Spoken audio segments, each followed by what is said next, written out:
Hey, what's up, you guys? K1GMM here. I'm going to talk a little bit about the latency. I'm going to show you my settings. Um, I know there's a lot of spitballs flying around. The reason why people don't want to go virtual, I can tell you I'm never going back to a rack because I just can't get the sound out of the rack that I can get with all the VSTs. So the first thing I'm going to show you, the first thing I'm going to say is yes, the card makes all the difference. I have several cards here. The best card that I have out of the M Audio card is a nightmare. I've gotten rid of that. I have a Mackie. Can't remember. It's the Mackie Onyx, I think. Mackie Onyx card. And I have a Behringer. Can't remember. It's that little tiny Behringer card, which isn't bad. That one does a pretty good job for what it is. God, I think that card is like what, $35 or something like that. So what I ended up going to was a Behringer UMC 204 HD. And this thing is a crackerjack. And hold on just for a second. I'm going to show you something. I have to go get it. I just remembered I have to show you this. So hang on.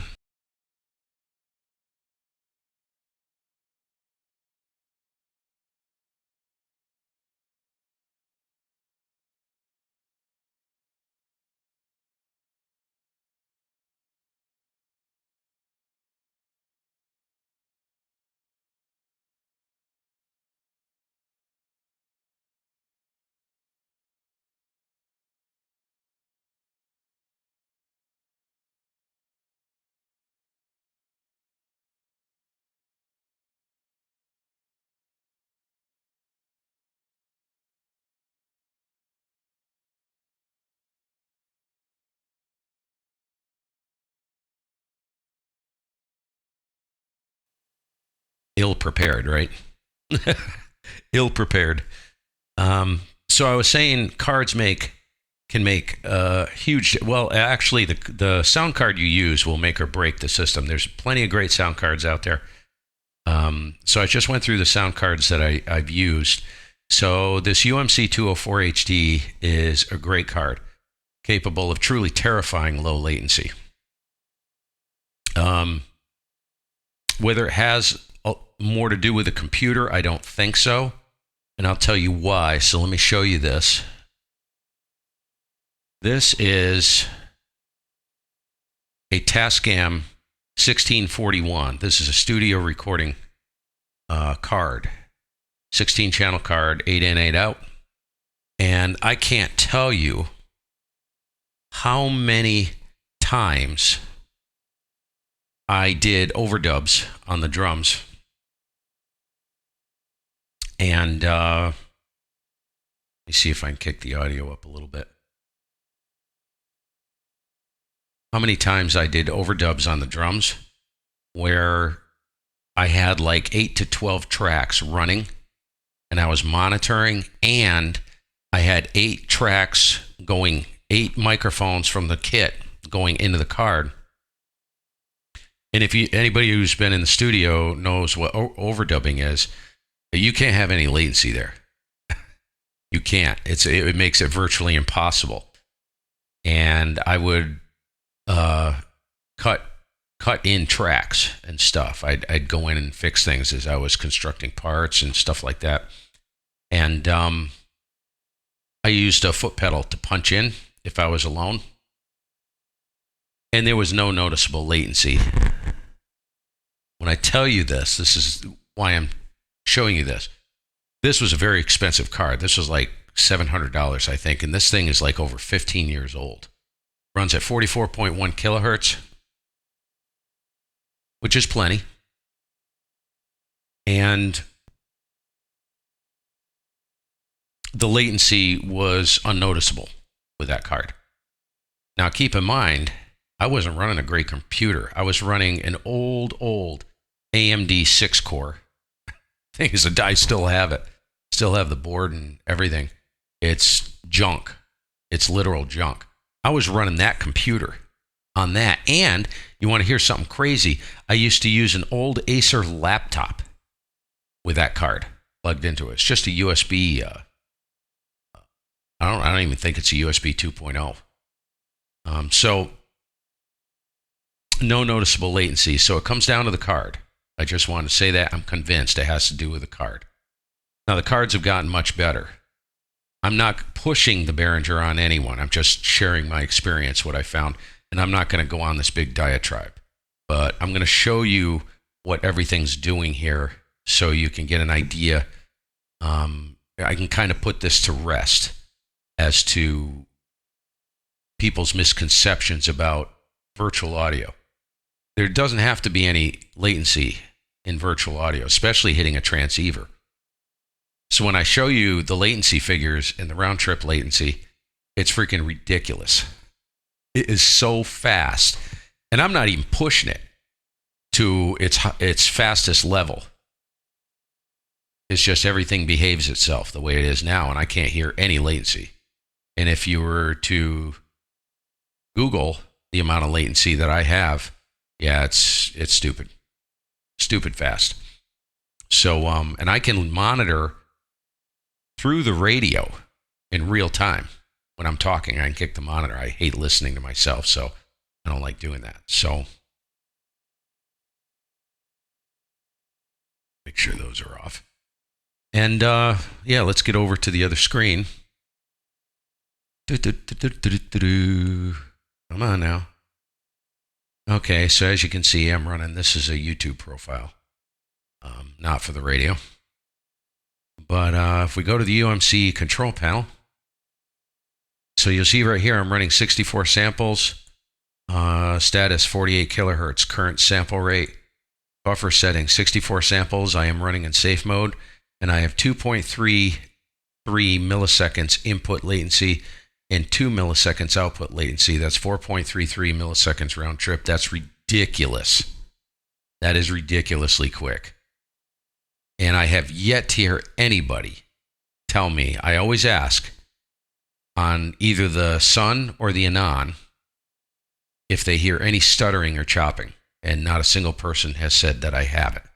And this is weeks of running it this way. So it is running in ASIO. So I'm going to show you the other key critical component to this, right? So if you go up here to VST host and you go to Wave, you'll see it's running at 64 samples fixed, 48 kilohertz. I'm coming into voice meter. I'm using the voice meter aux virtual ASIO. Now here's the other part. Let me grab voice meter. Drag it over onto the screen. So A1, well, regardless of that, you'll notice the input is A1 ASIO input 1 and 2. So that is the ASIO driver. Voice meter Potato is using the ASIO driver in the Behringer, on the Behringer card for the input. Now, if we go up here to menu and we go to system settings, you'll see that if we go to buffering ASIO, I have that set to 64, 48 kilohertz. 48 kilohertz, buffer 64. All these other ones are for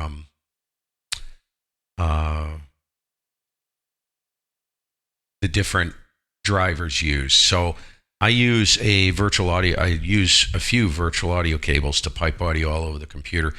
I don't care about the latency there because it's like some of it's going to OBS. One of them goes over to the RxDAP system, and the latency, I can pretty much talk without stumbling.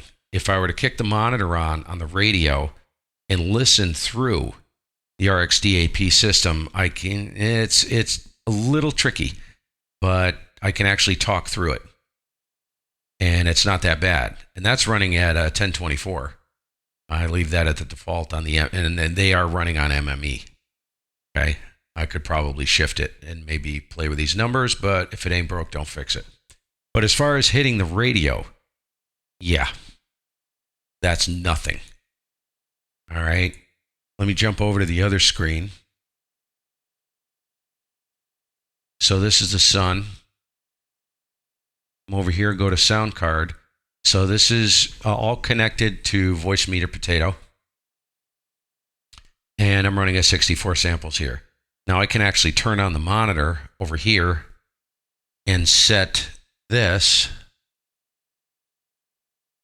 Right here is where the radio is coming into, the voice meter input. I can switch this out, take out the RxDAP and put the A1 on and talk and use the monitor on the radio without an issue. Same on the Anon. Just talk straight through it. But like I said, I hate listening to myself. So anyways, that's pretty much it. I think that covers everything. I just wanted to go through that with you guys. And just to let you know, the UMC 204 HD is only like $80. It's a cheap card. And yes, it has Midas preamps in it, which are superb. So yeah, it's one thing I didn't address, didn't really talk about it when I was, when I was putting up the video on the VST host stuff. But if you want to do it right, get yourself a decent card. I know Motu makes an awesome card, excellent. I know there's a few cards out there, but I'm only sharing my experiences with the cards that I've had and currently have. So far, this UMC 204 is a freaking winner. So I could probably, I do run it in safe mode, and I've run it out of safe mode, and I haven't had any issues. So if I click out safe mode, it only drops by 1 millisecond. So that's 1 millisecond. Are you kidding me?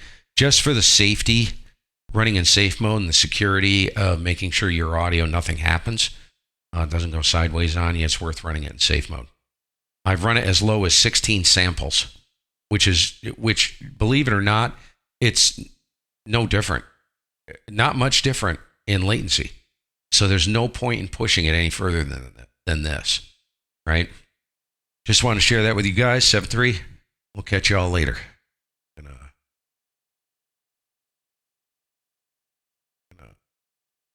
Pull 'em, plug 'em. 7-3 all.